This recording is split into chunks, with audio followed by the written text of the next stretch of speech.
ओम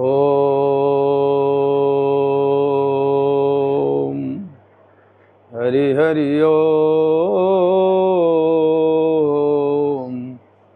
हरि हरि ओम हरि हरि ओम हरि हरि ओम। वक्रतुंड महाकायो कोटिसूर्यसमप्रभ निर्विघ्नं कुरु मे देव सर्वकार्येषु सर्वदा। मंगलं कौशलेन्द्राय महनीय गुणाब्धये चक्रवर्ती तनूजाय सार्वभौमाय मंगलम्। सर्वरूपमयी देवी सर्वं देवीमयं जगतो अतोऽहं विश्वरूपां तां नमामि परमेश्वरीं।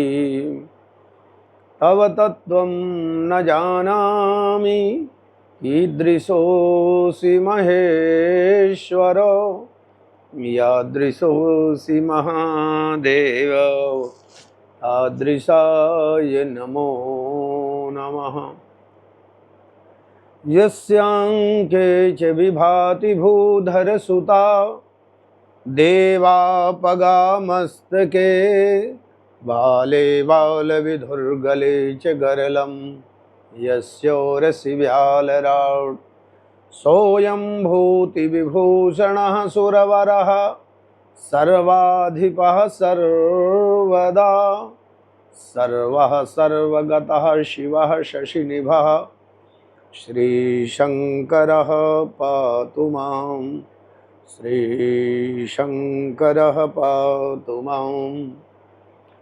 तब मायावश जीव जड़ो संतत फिरहि भुलान तिन पर क्रोध न करिय प्रभु दीन बंधु भगवान। शंकर दीन दयाल प्रभु मोह पर हो कृपाल श्राप अनुग्रह हो जिमि नाथ थोरे भूकाल। शिव समान दाता नहीं विपति विदारण हार लज्जा सबकी राखिए नंदी के सवार। श्रृंगी शूली धूर जटे कुंडलीश त्रिपुरारी वृषाकपर्दी मानोहर मृत्युंजय कामारी मृत्युंजय कामारी।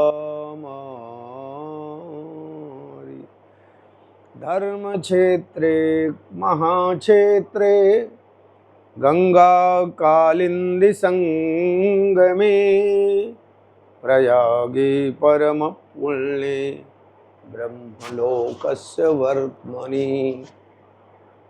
बोले शंकर भगवान की।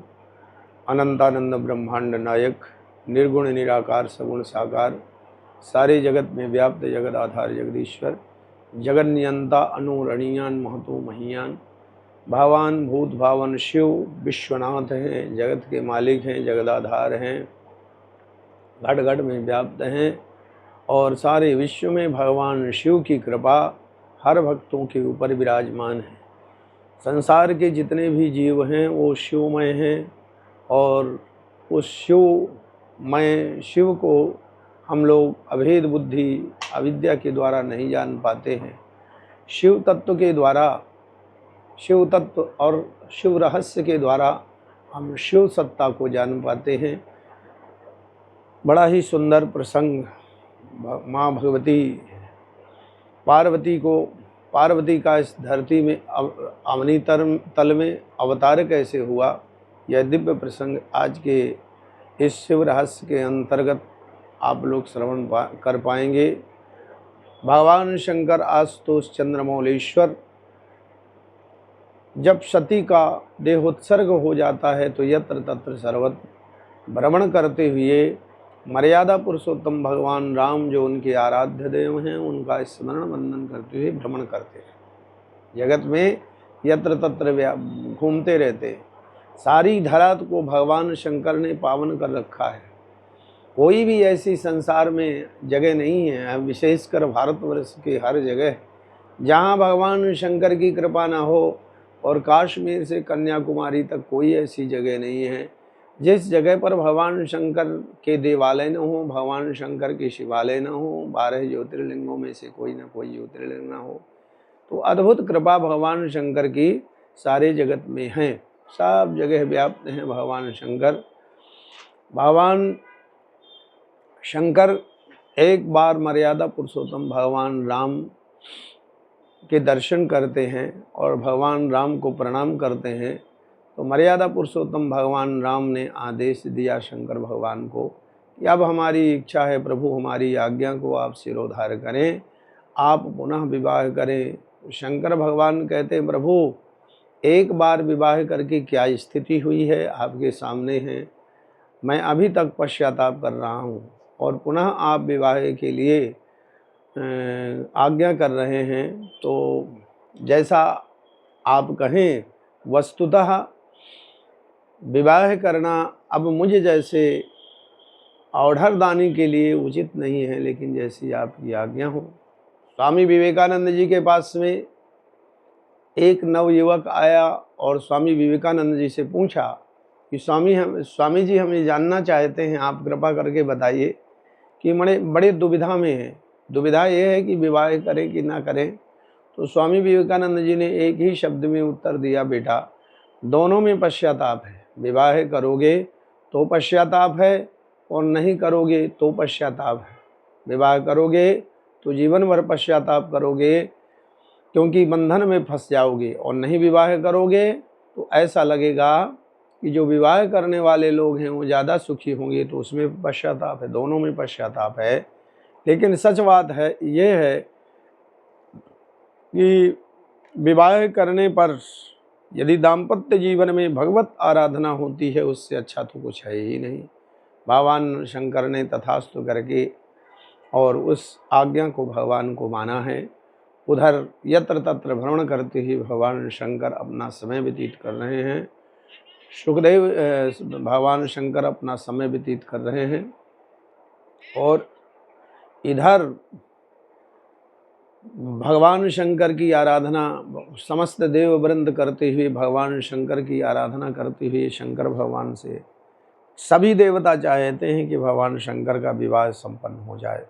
भगवान शंकर के विवाह के लिए, शंकर भगवान के विवाह के लिए देवताओं की भी इच्छा थी। कथा आती है धरती तल में इन शक्तियों का आगमन कैसे हुआ। महाराज प्रजापति दक्ष के 60 कन्याएं थी और 60 कन्याओं में जो स्वधा नाम की कन्या थी, उस स्वधा नाम की कन्या को पितरों को ब्याही थी और वो स्वधा नाम की कन्या से 3 बेटियां उत्पन्न हुई स्वधा की, मैना, सुनैना, धन्या और पार्वती। तीनों का पालन पोषण स्वधा के यहाँ संपन्न होता है। कालांतर में जब ये कन्याएं देवलोक में निवास करती ही एक बार श्वेत द्वीप में भगवान श्रीमन्नारायण के दर्शन करने के लिए जाती हैं। भगवान विष्णु के दर्शन करने के बाद में इन देवियों से थोड़ी भूल हुई। वहीं पर सनक सनंदन सनातन सनत कुमार थे। सनकादि कुमारों ने जब उस यज्ञ में पधारे तो सभी ने उनका स्वागत वंदन अभिनंदन किया है और ये तीनों देवी मैना, धन्या और सुनैना बैठी रही। ये अभिवादन में खड़ी नहीं हुई। अभिवादन शीलस्य नित्यं वृद्धोपसेविनः चत्वारि तस्य वर्धन्ते आयुर्विद्या यशोबलम। जो अभिवादनशील हैं, नित्य प्रतिवृद्धों की सेवा करते हैं, बड़े बूढ़ों का सम्मान करते हैं, माता पिता का आदर करते हैं, गुरुदेव के चरणों में सदा सर्वदा समर्पित होकर के उनके आज्ञा का पालन करते हैं, गुरु शुश्रूषा करते हैं, या नित्यम वृद्धोपसेविनः, नित्य प्रति वृद्धों की सेवा करते हैं। अभिवादन शीलस्य नित्यम वृद्धोपसेविनः चत्वारि तस्य वर्धन्ते। उस साधक के अंदर 4 चीज़ें सदा सर्वदा जो है वृद्धि को करती हैं। क्या? आयु, आयुर्विद्या, विद्या, यश और कीर्ति सदा सर्वदा उसकी दिग्दिगांतर में फैलती रहती है। तो इस प्रकार से ये देवियाँ सब कुछ जानती हुई भी देखो अपने से बड़ा कोई आए तो उनको वंदन करना चाहिए। रास्ते में चल रहे हैं, जा रहे हैं, यदि अपने से बड़ा कोई आता है उसको वंदन करें। देवालय कोई दिखता है तो वंदन करें। इस प्रकार से हमको सदा सर्वदा जो है भवन्ति नम्रस्तरवः फलोद्गमयी, भवन्ति नम्रस्तरवः फलोद्गमयी। हमें विनम्र भाव से सब कार्य करना चाहिए। ऋषियों की, सनकादिक ऋषियों की इन तीनों देवियों ने जब अवहेलना की, इनको प्रणाम नहीं किया तो देवताओं ऋषियों को अच्छा नहीं लगा, और ऋषियों ने इन 3 देवियों को कहा कि तुम लोग जो है सब कुछ महत्व जानते हुए भी संत का अपमान कर रही हो, अर्थात यहाँ स्वर्ग में रहने लायक तुम नहीं हो, तुम धरती में निवास करो, हम श्राप देते हैं तुम धरती में चले जाओ, मृत्युलोक में जाओ, और जैसे मृत्युलोक के लोग सहज में रहते हैं वैसे तुम्हारा भी जीवन हो। तो देवियाँ जब ऋषि का श्राप हो गया, संत का श्राप हो गया तो पश्चाताप करती अब प्रणाम किया। तो जब प्रणाम किया तो संत हृदय नवो नीत समाना। संतों का जो हृदय होता है ना बड़ा कोमल होता है। कितना कोमल होता है? नवनीत समाना, मक्खन के समान कोमल संतों का हृदय होता है। तो जब देखा कि इन 3 कन्याओं ने हमें निवेदन किया, हमें प्रणाम किया, सनकादिक ऋषि प्रसन्न हो जाते हैं। और सनकादिक ऋषि प्रसन्न हो करके 3 देवियों को कहते हैं हमारा श्राप आपको वरदान के रूप में प्राप्त होगा। हे मैना, तुम धरती में जरूर जाओगी, लेकिन ऐसी शक्ति को जन्म दोगी जो शक्ति सदा सर्वदा जो है तुम्हारा नाम अमर कर देगी। तुम धरती में जा कर के पर्वतराज हिमांचल की पत्नी बनोगे, और तुम्हारी यश, कीर्ति, वैभव, धन संपदा सब कुछ दिग्दिगांतर में फैलेगी।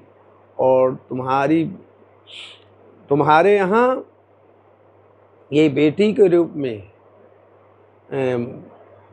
रूप में तुम्हारे यहाँ तुम वहाँ जन्म लोगी, तो पर्वतराज हिमांचल के यहाँ तुम्हारा अवतार होगा। तो मैना खुश हुई कि धरती में जाने के बावजूद भी हमारा जीवन धन्य हो जाएगा। इस प्रकार से मैना के गर्भ से, मैना के यहाँ आदिशक्ति महामाया माँ भगवती पार्वती जी का जन्म होता है। और पार्वती जी सारे जगत में अपने माता पिता का नाम रोशन करती हैं, वो आदिशक्ति है। वही जो धन्या थी, जिन्हें सुनैना भी कहते हैं, वो विदेहराज जनक की पत्नी बनी, जिनके अंश से, जिनके माध्यम से माँ भगवती जगदम्बा सती का आविर्भाव हुआ, सती ने जन्म लिया। विश्वम्भरा भगवती भवती मसूतो राजा प्रजापति समो जनकः पिता ते तेषां वधुस्त्वमिषि नन्दिनी पार्थिवानां येषां कुलेषु सविता च गुरुर्वयं च। विश्वम्भरा माँ भगवती तुम्हारी बेटी के रूप में अवतरित होंगी और तुम्हारा नाम यश रोशन करेंगी। और तीसरी जो कलावती है, हे कलावती, तुम्हारा जन्म व्रज में होगा। तुम वृषभानु की पत्नी राजा वृषभानु की पत्नी बनेंगी और तुम्हारे अंश से श्री राधा रानी उत्पन्न होंगी। श्री राधा रानी उत्पन्न होंगी और भगवान कृष्ण और श्री राधा रानी के कारण सदा सर्वदा जो है तुम्हारा नाम, सदा सर्वदा जो है यश कीर्ति बढ़ेगी। इस प्रकार से मैना, धन्या और पार्वती जी ने धरती पर अवतार लिया, धरती पर पधारी हैं। पर्वतराज हिमांचल ने मैना के साथ में विवाह संपन्न किया और मैना के साथ में पर्वतराज हिमांचल प्रदेश में सुखमय रहने लगे। उधर काफ़ी समय व्यतीत हो चुका था। हिमांचल के 100 बेटे थे, लेकिन बेटियों का अभाव था। समस्त देववृंद हिमांचल के पास में पधारे हैं और हिमांचल ने समस्त देवताओं का स्वागत वंदन किया है, सम्मान किया है। आज मेरा जीवन धन्य हो गया है आप सबके पधारने से, समस्त देववृंदों के दर्शन करने से मैं कृतकृत हुआ। मैं आपकी क्या सेवा कर सकता हूँ। समस्त देवताओं ने भूमिका पूर्वक निवेदन किया। हिमांचल, आपको पता है भगवान शंकर सती के वियोग में यत्र तत्र भ्रमण करते हुए सदा दुखी रहते हैं। हम सबकी इच्छा है कि तुम उस आदि शक्ति महामाया माँ भगवती की आराधना करो, जिनकी आराधना के फलस्वरूप तुम्हारे घर में माँ भगवती जगदम्बा पार सती बेटी के रूप में प्रकट हो जाएं और जब वो वृद्धि को प्राप्त करें, बड़ी हों, तो उनका परिणय भगवान भूत भावन शंकर भगवान के साथ संपन्न कराया जाए। इस प्रकार से देवताओं ने जब आग्रह किया तो हिमांचल ने इसे स्वीकार किया। मेरा सौभाग्य होगा कि मैं उस माँ भगवती की आराधना करूँगा। और देववृंद सब विदा होते हैं। हिमांचल ने माँ भगवती जगदम्बा की आराधना आरंभ की। वर्षों वर्षों तक फलाहार निराहार रह करके और आदिशक्ति महामाया की आराधना की वर्षों व्यतीत हो जाने पर अनेकों, एक नहीं अनेकों नवरात्रि में जगदम्बा की उपासना कर हिमांचल गदगद हो जाते हैं। कठोर तपस्या देख करके माँ भगवती जगदम्बा प्रसन्न होती हैं, पराम्बा प्रसन्न होती हैं। हिमांचल के सामने जब प्रकट हुई तो हिमांचल चरणों में गिरकर हिमांचल से माँ भगवती जगदम्बा ने निवेदन किया कि वरदान मांगो, क्या चाहते हो, किस लिए आराधना किया है।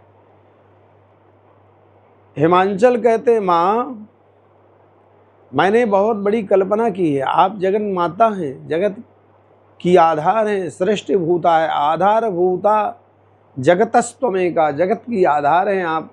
लेकिन मैं आपसे प्रार्थना करता हूँ, मैं आपको बेटी के रूप में चाहता हूँ कि आप बेटी बन करके मेरे घर में पधारें।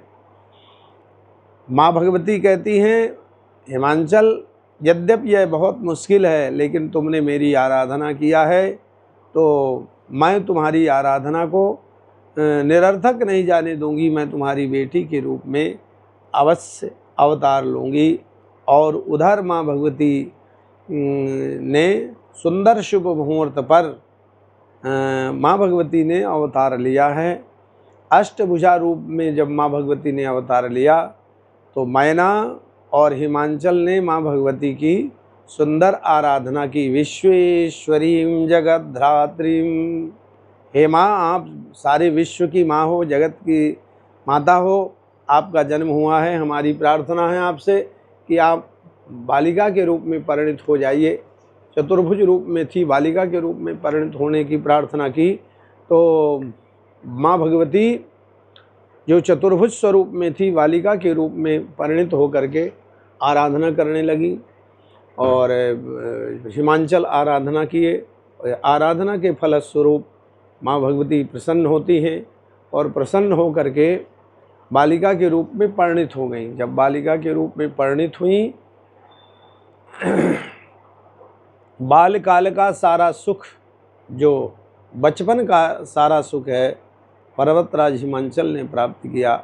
मैना ने आदिशक्ति महामाया माँ भगवती की सेवा करने का, शुश्रूषा करके वृद्धि करने का सौभाग्य प्राप्त होता है। बड़ी हुई, जब बड़ी हुई तो संयोग बना देवर्षि नारद वहाँ पर पधारते हैं। देवर्षि नारद पधारे, मैना ने और हिमांचल ने देवर्षि नारद का स्वागत सम्मान करने के बाद बेटी को, पार्वती को ला करके प्रणाम करवाया और प्रार्थना किया, आप कृपा करके बताइए कि इस मेरी बेटी का भविष्य क्या होगा, आप मेरे बेटी के भविष्य के बारे में बताइए। देवर्षि नारद जब उस आदि शक्ति माँ भगवती के दर्शन करते हैं, गदगद हो जाते हैं और कहते हैं, आजा अनादि शक्ति अविनाशनी, सारे जगत की ये शक्ति हैं, अविनाशनी हैं और सदा सर्वदा थी, हैं और रहेंगी। ये हिमांचल, न जाने तुम्हारे किस जन्म के प्रारब्ध थे कि तुम आदि शक्ति उस महामाया को बेटी के रूप में प्राप्त कर रहे हो। यह कन्या तुम्हारे यश कीर्ति सब की वृद्धि करेंगी, दिग दिगांतर में तुम्हारा नाम रोशन करेंगी और जिनके साथ में इनका विवाह होगा सदा सर्वदा इनका सुहाग अचल रहेगा। लेकिन कुछ कमियां हैं। अगुण अमानो मातु पितुहीना, उदासीन सब संशय क्षीणा। इनको जो पति मिलने वाले हैं सब अच्छा अच्छा बताया, लेकिन कहते हैं इनके जो पति मिलने वाले हैं अगुणो, त्रिगुणातीत होंगे, अमानो, मान सम्मान से परे रहेंगे और इनके प्रियतम के कोई माता पिता नहीं होंगे। उदासीन वृत्ति रहेगी, भस्म धारण करने वाले रहेंगे, शमशान में वास करने वाले होंगे और संशयों से रहित होंगे। योगी जटिल अकाम मनो, नगनय मंगल वेश, अस स्वामी यही कह मिली, परिहस्त असरेख। योगी, इनको जो प्रियतम मिलने वाले हैं योगी होंगे, बड़े बड़े जटाओं वाले होंगे और निष्काम भाव से रहने वाले, अकाम मन, दिगंबर रहने वाले होंगे, अमंगलित परिधान धारण करने वाले होंगे। ऐसे इन्हें इस कन्या को पति मिलने वाले हैं। मैना ने तो धरती पर पछाड़ करके रुदन करने लगी, मैं ऐसे वर के साथ में अपनी बेटी को अविवाहित रख लूँ बहुत अच्छा है, लेकिन ब्याह करूँ कदाच संभव नहीं है। देवर्षि नारद ने निवेदन पूर्वक कहा, जितने मैंने गुण या अवगुण वर के बताए हैं, हे मैना, हे हिमांचल, समस्त गुण अवगुण भगवान शिव में मिल रहे हैं। तो यदि बेटी तुम्हारी जो तप करय कुमारी तुम्हारी, भावी उमेटि सकै त्रिपुरारी। शंकर भगवान की आराधना करें तो इनका प्रारब्ध बदल जाएगा, भगवान शंकर इनको प्राप्त कर लेंगे। तो इस प्रकार से मैना और हिमांचल उदास होते हैं और समय व्यतीत होता है। देवर्षि नारद ने जब कहा था कि कन्या यदि तपस्या करे तो इनका प्रारब्ध बदल जाएगा, भगवान शंकर के साथ ब्याह हो जाएगा, तो समय आने पर पार्वती जी कौन अपनी बेटी को कहें कि तुम तपस्या करने के लिए जाओ, लेकिन संतान वो है जो माता पिता के अंतर की बात जान जाए, माता पिता के अंतःकरण में क्या है वो जान जाए। एक दिन प्रातःकाल पार्वती जी ने अपने माँ से निवेदन किया, माँ तुम्हारी आज्ञा हो तो मुझे आज स्वप्न में 2 ब्राह्मण स्वप्न में दिखाई दिए और आदेश दिए कि मैं तप करूं। यदि आपका आदेश हो तो मैं तप करने के लिए जाऊं। माँ द्रवित हो गई, आंखें भर आईं और माँ ने और पिता ने सहर्ष दासियों के साथ में पार्वती जी को तपस्या के लिए भेजा है। पार्वती जी ने कठोर तप किया, कछु दुन भोजन वारी वतासा, किए कठिन कछु दिन उपवासा। कठोर तप किया, केवल जल लेकर के, केवल वायु का सेवन करके, और पार्वती जी ने तपस्या किया, पत्ते खा करके बेल पाति मही परी सुखाई और 3 सहस संवत सो खाई। 3000 वर्ष तक बेलपत्रे जो धरती में पड़े थे, उन धरती के बेलपत्रों को, सूखे बेलपत्रों को प्राप्त करके सती ने तप किया। पुनि परिहरे सुखाने ऊपर ना, पुनि परिहरे सुखाने ऊपर ना, उमहि नामो तब भयउ अपर्णा। पत्ते को खा करके जब माँ भगवती ने तप किया तो माँ का एक नाम पड़ा अपर्णा। अपर्णा नाम पड़ा। बोलिए अपर्णा मैया की। पार्वती ने तपो, मुझे सौभाग्य मिला है उस जगह पर कुछ दिनों तक प्रवास करके जप तप करने के लिए, जहाँ माँ भगवती पार्वती ने आराधना की है।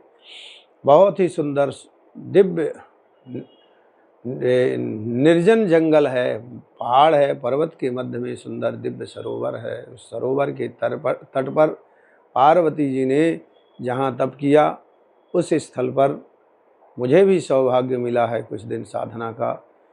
पार्वती ने तपो कीन्ह्यो है अनेक भांति, कछु दिन फूल और फल पत्र और फल को खा जीवन बितायो है। कठिन तप कीन्हो नहीं खायो है पत्र को भी, तभी जगदम्ब ने अपर्णा पद पायो है। तभी जगदम्ब ने अपर्णा पद पायो है। तो अपर्णा नाम पड़ता है। कठोर तप करने के बाद में भगवान शंकर स्वयं सप्त ऋषियों को भेजते हैं, जाओ कठिन तपस्या कर रही हैं पार्वती जी, जा कर के देख के आयो। तो पार्वती जी को सप्त ऋषियों ने देखा, कठिन तपस्या किया है पार्वती जी ने। किसके लिए किया है? भगवान शंकर के लिए किया है। ऋषियों के पूछने पर पार्वती जी ने कहा, यह जो कठोर तप मैं कर रही हूँ भगवान शंकर की आराधना के लिए, भगवान शंकर को प्रसन्न करने के लिए किया है। ऋषियों ने परीक्षात्मक दृष्टि से निवेदन किया, भगवान शंकर के न घर न गृहस्थी न कुछ, आप शंकर भगवान के लिए तप कर रहे हैं, आपको तप ही करना है, आपको शादी ही करना है, विवाह ही करना है। तो भगवान नारायण के साथ में, जिनके पास में सब कुछ है, हम आपके लिए श्रेष्ठ वर खोज करके लाए हैं, आप नारायण के साथ विवाह करें। पार्वती जी ने कहा, महादेव अवगुण सकल और विष्णु सकल गुण खानी। महादेव भगवान शंकर के अवगुण ही अवगुण हैं और विष्णु भगवान के समस्त गुण हैं, लेकिन जिसका भाव जिससे समर्पण हो गया, मैं शंकर भगवान के अलावा किसी को वर्णन नहीं कर सकती। इस प्रकार से शंकर भगवान के प्रति जब अगाढ़ श्रद्धा को देखा, ऋषियों ने प्रणाम किया, वंदन किया। हम आपकी परीक्षा लेने के लिए आए थे। भगवान शंकर को जा कर के बताते हैं, शंकर भगवान प्रसन्न होते हैं। उधर हिमांचल के यहाँ ऋषिगण जा कर के खबर देते हैं कि आपकी बेटी की तपस्या पूरी हुई है, वापस लाइए। बेटी वापस आती है। देववृंद कैलाश पर्वत पर जाकर के भगवान शंकर से प्रार्थना करते हैं, हे प्रभु आप जो है पार्वती जी के साथ में ब्याह कर लो। उधर भगवान शंकर ने जब स्वीकार किया तो मन में विचार करने लगे, देवता कि इनका कोई ठिकाना नहीं, कितनी समय इनकी समाधि लग जाए। तो ब्रह्मा जी से प्रार्थना किया कि आप अविलंब मुहूर्त बताइए। तो ब्रह्मा जी ने आज शाम का बना दिया मुहूर्त। सायंकाल का ही सुंदर शुभ मुहूर्त शिवरात्रि के पावन वेला पर बनाया गया है। और उधर हिमाचल प्रदेश में जानकारी ही भगवान शंकर स्वीकार किए हैं और अविलंब अद्भुत बारात लेकर के पधारने वाले हैं। तो इस प्रकार से भगवान शंकर के यहाँ कैलाश में समस्त देववृंद समुपस्थित हो रहे हैं। भगवान शंकर के सुंदर कैलाश में देवताओं का निवास हो चुका है और हिमाचल प्रदेश में सुंदर दिव्य तैयारियां चल रही हैं। तो हिमाचल और कैलाश वासियों का अर्थात देवताओं का सुंदर जो समागम होगा वो कल के प्रसंग में आप सब लोगों को बताया जाएगा। आज यहीं पर विश्राम करते हैं। हरि ओम नमः शिवाय। ओम नमः शिवाय। ओम